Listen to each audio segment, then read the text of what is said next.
Hello दोस्तों। तो चलिए आज हम बात करेंगे पार्ट्स ऑफ स्पीच की तीसरी वीडियो में हम वर्ब की। ठीक है, इससे पहले हमने बात किया था नाउन, फिर हमने बात किया था प्रोनाउन। ठीक है, अब हम वर्ब को अच्छे से समझते हैं। लास्ट तक वीडियो देखिए ताकि आपको वर्ब की पूरी समझ आ जाए। ठीक है, सबसे पहले हम देखते हैं वर्ब होता क्या। अगर अपनी भाषा में बोले कि जो भी कार्य हो रहा है, जो भी काम हो रहा है, ठीक है, वो जो वर्ड होते हैं जो हमें ये बताते हैं कि क्या कार्य हो रहा है। जैसे गो हो गया, गो क्या हो गया, जाने का काम हो रहा है। ठीक है, उसके बाद ईट है ना, अब खाने का काम हो रहा है। तो ये सभी वर्ड क्या दर्शाते हैं, वर्ब। ठीक है, और वर्ब बहुत सारी तरह की होती है। ठीक है, उन्हीं सब चीजों को आज हम डिस्कस करेंगे इस वीडियो में। ठीक है, सबसे पहले डिफाइन देखिए। A verb is a word that tells us what a subject do or is.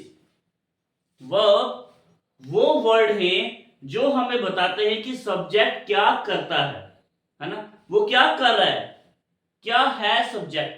ठीक है, जैसे मैं सब्जेक्ट हूं, अगर मैं खा रहा हूं तो सब्जेक्ट खा रहा है। ठीक है, तो वो ईट का काम कर रहा है, ईटिंग का काम कर रहा है। ठीक है, तो सब्जेक्ट क्या कर रहा है वही हमें क्या बताएंगे, वर्ब। ठीक है, ये वो वर्ड है जो हमें ये बता रहे हैं कि सब्जेक्ट क्या काम कर रहा है, काम क्या हो रहा है। ठीक है, शो एन एक्शन और अ स्टेट, बोला कि जो एक्शन, जो भी एक्शन हो रहा है उसको शो करवाने के जो वर्ड्स होते हैं उन्हीं को कहते हैं वर्ब। ठीक है, अब वर्ब जो होते हैं, एक होता है एक्शन वर्ड, मतलब जिस वर्ड से हमें किसी एक्शन का पता चल रहा है, एक्शन का। ठीक है, उसे डायनेमिक वर्ब के नाम से भी जाना जाते हैं। कोई फिजिकल एक्टिविटीज हो रही है ना, एक्शन मींस कोई फिजिकल एक्टिविटी हो रही है। जैसे आई गो टू स्कूल, अब यहाँ पे कौन सा वर्ड है जो हमें वर्ब को दर्शा रहा है, गो।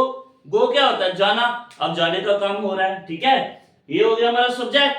तो सब्जेक्ट अभी जा रहा है ना, सब्जेक्ट जाता है। तो आई गो टू स्कूल, तो गो क्या हो गया, ये जो वर्ड है यही क्या हो गया, वर्ब, क्योंकि ये हमें क्या बता रहा है। देखो आई टू स्कूल है ना, तो आई टू स्कूल क्या हो गया, सब्जेक्ट क्या कर रहा है पता चल रहा है, नहीं पता चल रहा। और वर्ब की हेल्प से हमें ये पता चल गया कि इसको जाने का काम कर रहा है। ठीक है, क्योंकि गो का मतलब क्या होता है, जाना। ऐसे बहुत सारी वर्ब होती हैं जो हम पूरी डिस्कस करेंगे इस वीडियो में। ठीक है, और उसके बाद जो इंपॉर्टेंट पॉइंट है कि जो एक्शन वर्ब्स होते हैं उनके साथ हम आईएनजी फॉर्म का इस्तेमाल कर सकते हैं। ठीक है, जैसे गो का गोइंग हो सकता है, आई एम गोइंग। ठीक है, आई एम प्लेइंग। तो इस तरह हम आईएनजी फॉर्म का इस्तेमाल कर सकते हैं एक्शन वर्ब में। जब हम पढ़ेंगे टेंसेस, ठीक है, तब आपको ये सारी चीजें अच्छे से समझ में आ जाएंगी। ओके, अब हम चलते हैं स्टेट वर्ब्स या स्टेटिव वर्ब, जिनको हम नॉन एक्शन के नाम से भी जाना जाता है। कैसे, आई हैव टू पेन, कोई काम थोड़ी हो रहा है, मेरे पास दो पेन हैं, लेकिन कोई फिजिकल एक्टिविटी हो रही है यहाँ पे, नहीं हो रही है। ठीक है, इसीलिए इसे स्टेट वर्ब्स भी कहते हैं, जो नॉन एक्शन वर्ब भी कहा जाता है। ठीक है, जैसे आई लाइक एप्पल, मुझे सेब पसंद है, कोई काम थोड़ी हो रहा है यहाँ पे कह रहा है मुझे सेब पसंद है, कोई क्रिया नहीं हो रही है। ठीक है, तो इसके साथ आईएनजी फॉर्म का इस्तेमाल नहीं कर सकते। ओके, जो भी वर्ब होते हैं हम ऐसे लिख सकते हैं कि आई लाइकिंग एप्पल्स। ठीक है, ऐसे आई एम लाइकिंग एप्पल लिख सकते हैं, नहीं, गलत हो जाएगा। ठीक है, इसके साथ आईएनजी फॉर्म्स का इस्तेमाल नहीं होगा। ठीक है, वर्ब समझ में आ गया, उनकी टू टाइप समझ में आ गई। आइए तो अब हम आगे चलते हैं, कितने तरह के वर्ब्स होते हैं उनको डिस्कस करते हैं। तो उसके बाद हम बात करते हैं टाइप्स ऑफ वर्ब। वर्ब दो तरह की होती हैं, एक होती है हेल्पिंग वर्ब, जो हेल्पिंग वर्ब होती है वो कितनी होती है, टोटल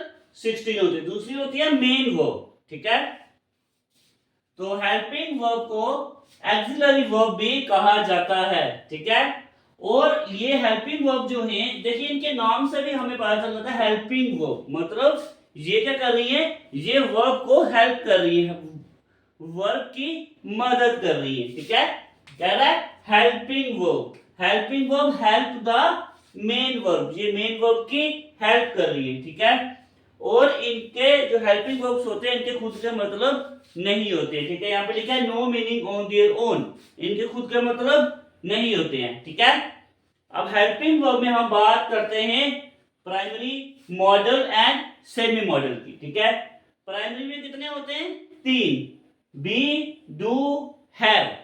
ओके, तो आने वाली वीडियोस में हम अच्छे से समझेंगे कि प्राइमरी क्या होते हैं, प्राइमरी मॉडल्स किस तरह से इस्तेमाल किए जाते हैं, मॉडल का क्या इस्तेमाल होता है, ठीक है, और सेमी मॉडल्स का क्या इस्तेमाल होता है, ये हम सब पढ़ेंगे। ओके, आपने क्या करना है, चैनल को सब्सक्राइब करना है, वीडियो को शेयर करनी है, ताकि मैं और भी वीडियोस जो है आपके लिए बना सकूं। ठीक है, देखिए जो प्राइमरी हेल्पिंग वर्ब्स हैं कौन सी होती है, बी, डू, हैव, ठीक है, और कुछ केसेस में ये मेन वर्ब की तरह भी इस्तेमाल किए जाते हैं। ठीक है, सम केसेस में ये यूज्ड एज मेन वर्ब की तरह भी इस्तेमाल होते हैं।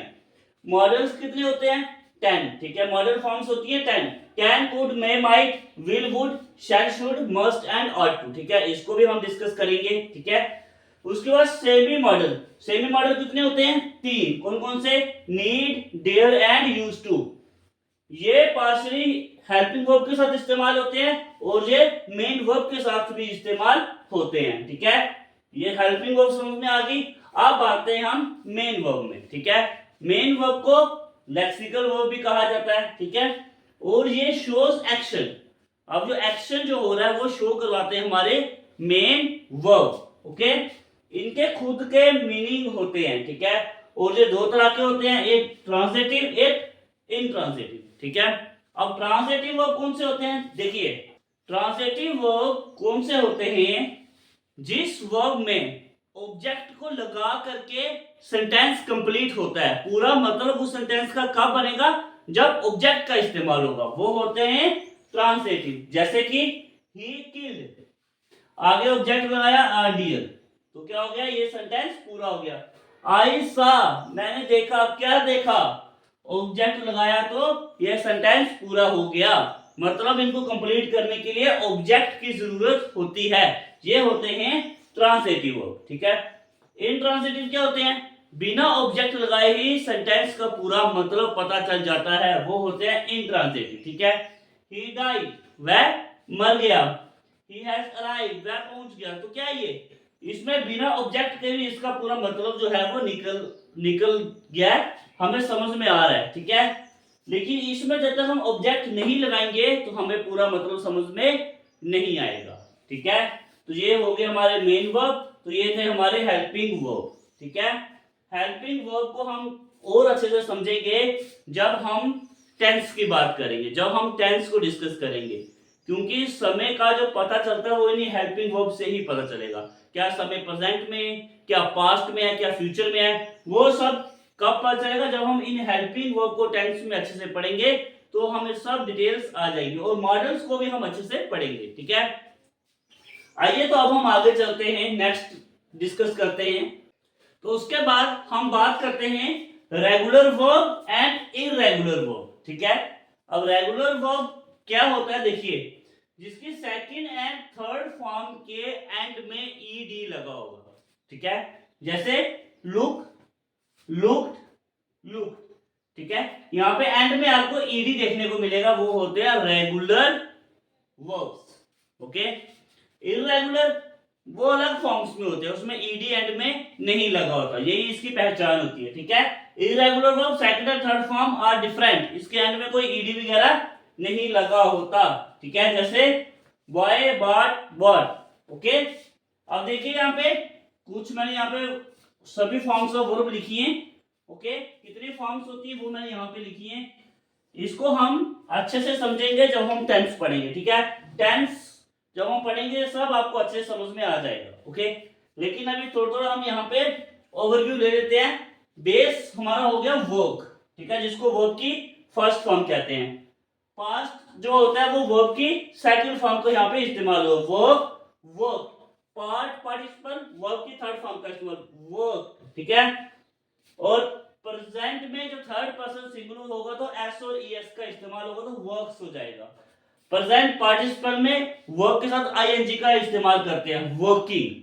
ठीक है, हैंग, हंग, हंग, हंग्स और हैंगिंग। ठीक है, look, looked, past participle looked, third person जब सिंगुलर होगा प्रेजेंट में लुक्स, एंड प्रेजेंट पार्टिसिपल में आईएनजी लगाना तो लुकिंग। ठीक है, अब हमें ये पता करना है कि यहाँ पे रेगुलर वर्ब कौन सी है और इररेगुलर वर्ब कौन सी है। देखिए इसके सेकंड फॉर्म में भी ईडी लगा है, थर्ड फॉर्म में भी ईडी लगा है, तो ये कौन सी हो जाएगी, ये हो जाएगी हमारी रेगुलर। यहाँ पे भी थर्ड फॉर्म लगा है, यहाँ पे भी थर्ड फॉर्म है, तो ये कौन सी हो जाएगी, रेगुलर। और इसमें भी तो इसमें जो थर्ड फॉर्म है ये भी रेगुलर हो जाएगी, ठीक है। और इसके अलावा देखिए यहाँ पे लिखता हूं मैं कट, कट की सेकंड फॉर्म भी कट होती है और थर्ड फॉर्म भी कट होती है, ये कौन सी हो जाएगी, ये हो जाएगी इररेगुलर। ओके, समझ में आया। तो ये था हमारा आज का टॉपिक वर्ब, जो जितनी भी टाइप्स थी हमने डिस्कस की हैं। ओके, तो नेक्स्ट वीडियो में पार्ट्स ऑफ स्पीच का नया टॉपिक लेकर के आएंगे। उम्मीद करता हूँ वर्ब आपको अच्छे से समझ में आ गया होगा, ठीक है। तो नेक्स्ट वीडियो में मिलते हैं, तब तक के लिए धन्यवाद।